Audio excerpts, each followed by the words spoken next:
নমস্কার বন্ধুরা, বন্দনা রান্নাঘরে আপনাদেরকে স্বাগত জানাই। আজ আমি আপনাদের সাথে কাঁচা আমের টক ঝাল মিষ্টি আচার তৈরির রেসিপি শেয়ার করছি। এই আচারটা এতটাই লোভনীয় খেতে হয়, যেটা তৈরি করার সাথে সাথেই খাওয়া হয়ে যাবে। তবে বন্ধুরা, কোনো রকম রোদে দেওয়া ঝামেলা ছাড়াই আর তেল ছাড়া এই আমের আচারটা আপনাদেরকে বানিয়ে দেখাবো। আর এই আমের আচারটা আপনারা তৈরি করে 1 বছরের থেকে বেশি সময় পর্যন্ত রেখে দিয়ে খেতে পারবেন। আচারটা কিন্তু নষ্ট হয়ে যাবে না। আপনারা পুরো ভিডিওটা দেখুন। আশা করছি আপনাদের সকলের রেসিপিটা খুবই ভালো লাগবে। আর রেসিপিটা ভালো লাগলে লাইক, শেয়ার, কমেন্ট করে দেবেন। আর আমার চ্যানেলটা যদি এখনও পর্যন্ত সাবস্ক্রাইব না করে থাকেন, তাহলে অবশ্যই আমার চ্যানেলটা সাবস্ক্রাইব করে দেবেন। এই আচারটা তৈরি করার জন্য আমি এইখানে 1 কেজি কাঁচা আম নিয়েছি। এবার আমের খোসাটা আমি ছাড়িয়ে নিচ্ছি। ভালো করে পরিষ্কার করে আমের খোসাটা ছাড়িয়ে নিতে হবে। তো আমের খোসাটা আমার ছাড়ানো হয়ে গেছে। এবার আমটাকে আমি কেটে নেব। আমের ভেতরে এই যে আটির অংশটা রয়েছে, এটা আমি ফেলে দিচ্ছি। এবার আমটাকে ছোট সাইজের পিস করে কেটে নিচ্ছি। দেখুন বন্ধুরা, এই রকম ছোট সাইজের করে আমটাকে আমি কেটে নিয়েছি। এবার এই কেটে রাখা আমটা আমি জলের মধ্যে দিয়ে দিচ্ছি। এমনি আমটা রেখে দিলে কিন্তু কালো হয়ে যাবে, তাই আমটা কাটার পর জলের মধ্যে ভিজিয়ে রাখতে হবে, তাহলে কিন্তু আমটা কালো হয়ে যাবে না। তো ঠিক একই রকমভাবে আমি বাকি সব আমগুলোকে কেটে নেব।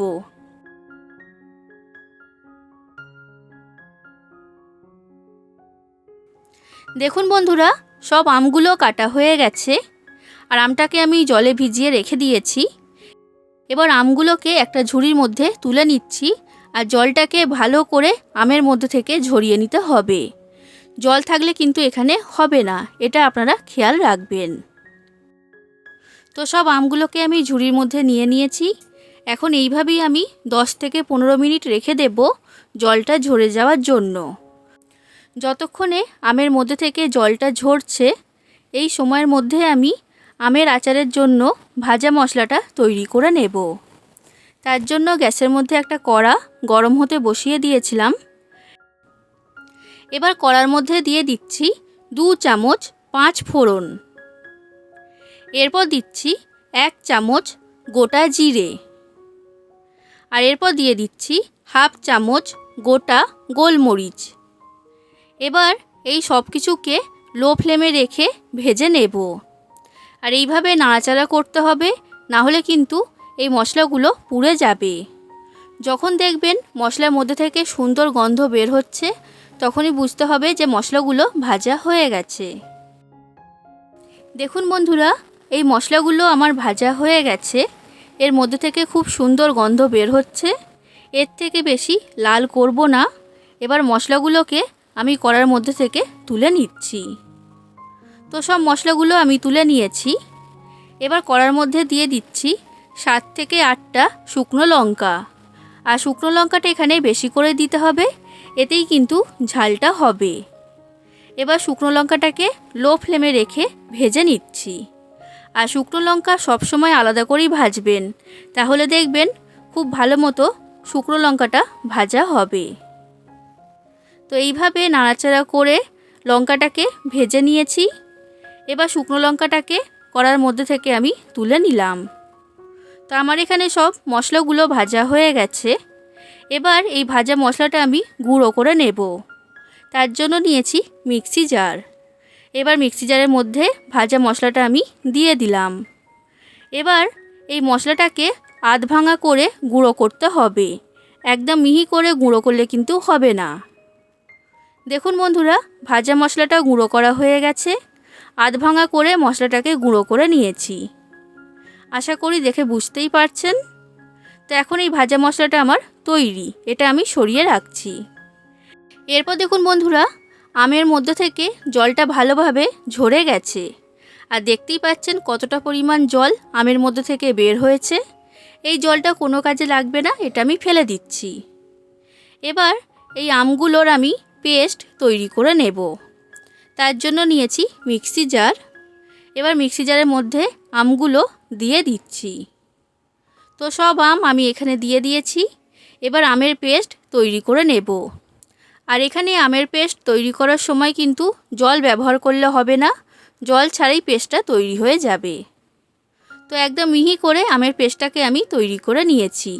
আর এইরকম মিহি করেই কিন্তু পেস্টটাকে তৈরি করতে হবে, এটা আপনারা খেয়াল রাখবেন। এরপর দেখুন বন্ধুরা, কড়াটাকে আমি আবার ভালো করে গরম করে নিয়েছি। এবার এই কড়ার মধ্যে তৈরি করে রাখা আমের পেস্টটা দিয়ে দিলাম। এবার লো ফ্লেমে রেখে এই আমের পেস্টটাকে জাল দিয়ে নেব।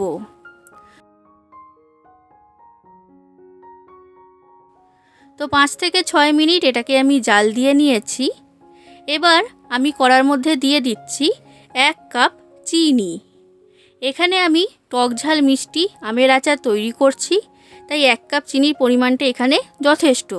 তবে আপনারা যদি মিষ্টির পরিমাণ বেশি খেতে পছন্দ করেন, তখন আপনারা আপনাদের পছন্দ অনুযায়ী চিনির পরিমাণটা বাড়িয়ে নেবেন। এবার লো ফ্লেমে রেখে এই আমের মিশ্রণটাকে এইভাবে নাড়াচাড়া করে জাল দিয়ে নেব। যতক্ষণ না এটা ঘন হচ্ছে ততক্ষণ এটাকে জাল দিয়ে নিতে হবে। আর এইভাবে কিন্তু মাঝে মাঝে নাড়াচাড়া করে দিতে হবে, না হলে কিন্তু এটা কড়ার নিচে লেগে যাবে। এটা কিন্তু আপনারা খেয়াল রাখবেন। বন্ধুরা, আপনারা বাড়িতে অবশ্যই একবার আমার এই রেসিপিটা ফলো করে কাঁচা আমের টক ঝাল মিষ্টি আচারটা তৈরি করবেন। এটা আপনারা ভাত, রুটি সব কিছুর সাথেই খেতে পারবেন, খেতে কিন্তু দুর্দান্ত লাগে। আচ্ছা, এইভাবে অনবরত নাড়াচাড়া করতে করতে আমের মিশ্রণটাকে আমি ভালো করে জাল দিয়ে নিয়েছি। আর এটা এখন অনেকটাই ঘন হয়ে গেছে। এবার এর মধ্যে আমি দিয়ে দিচ্ছি কয়েকটা মশলা। তো সবার প্রথমে দিলাম 1 চামচ কাশ্মীরি লঙ্কার গুঁড়ো। কাশ্মীরি লঙ্কার গুঁড়ো দেওয়ার কারণে রঙটা খুবই সুন্দর হবে। এবার আমি এর মধ্যে দিয়ে দিচ্ছি সাদা নুন। আর এরপর দিচ্ছি 1 চামচের মতো বিট নুন। 2 রকমের নুন আমি এখানে ব্যবহার করেছি। আর বিট নুন দিলে এই আমের আচারের টেস্টটা খুবই ভালো হবে। তবে বন্ধুরা, এখানে আমি নুনের পরিমাণটা বলছি না, আপনারা স্বাদ অনুযায়ী দিয়ে দেবেন।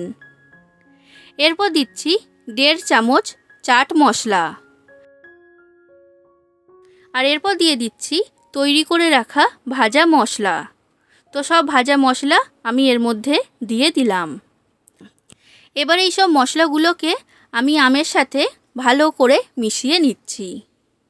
এটা মেশানো হয়ে গেছে। এবার লো ফ্লেমে রেখে এটাকে আবার আমি জাল দিয়ে ঘন করে নেব। বন্ধুরা, আপনাদের যদি রেসিপিটা ভালো লাগে তাহলে অবশ্যই লাইক করে দেবেন, যতটা সম্ভব ততটা শেয়ার করে দেবেন, আর কমেন্ট করে জানাবেন কেমন লেগেছে আপনাদের এই আমের আচারের রেসিপিটা। আর আমার চ্যানেলটা যদি এখনও পর্যন্ত সাবস্ক্রাইব না করে থাকেন তাহলে অবশ্যই আমার চ্যানেলটা সাবস্ক্রাইব করে দেবেন।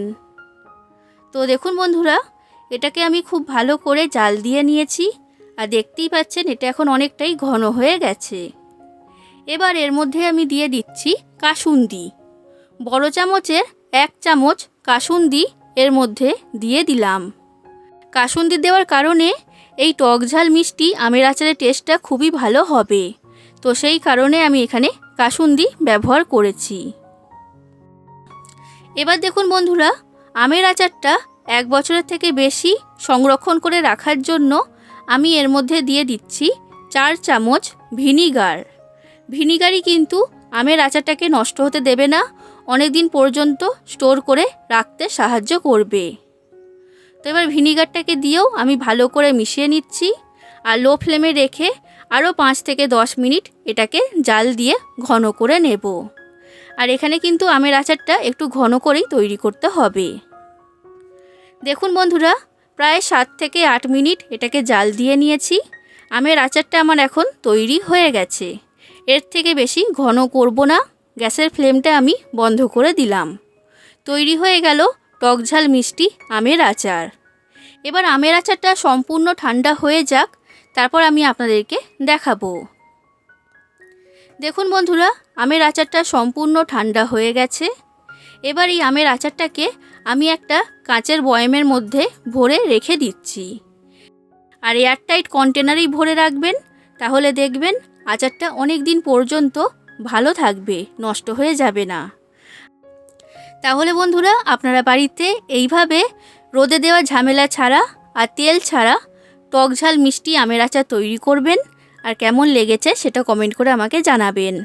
আজ আসি বন্ধুরা, আবার দেখা হবে অন্য কোনো দিন অন্য কোনো রেসিপির সাথে। ধন্যবাদ।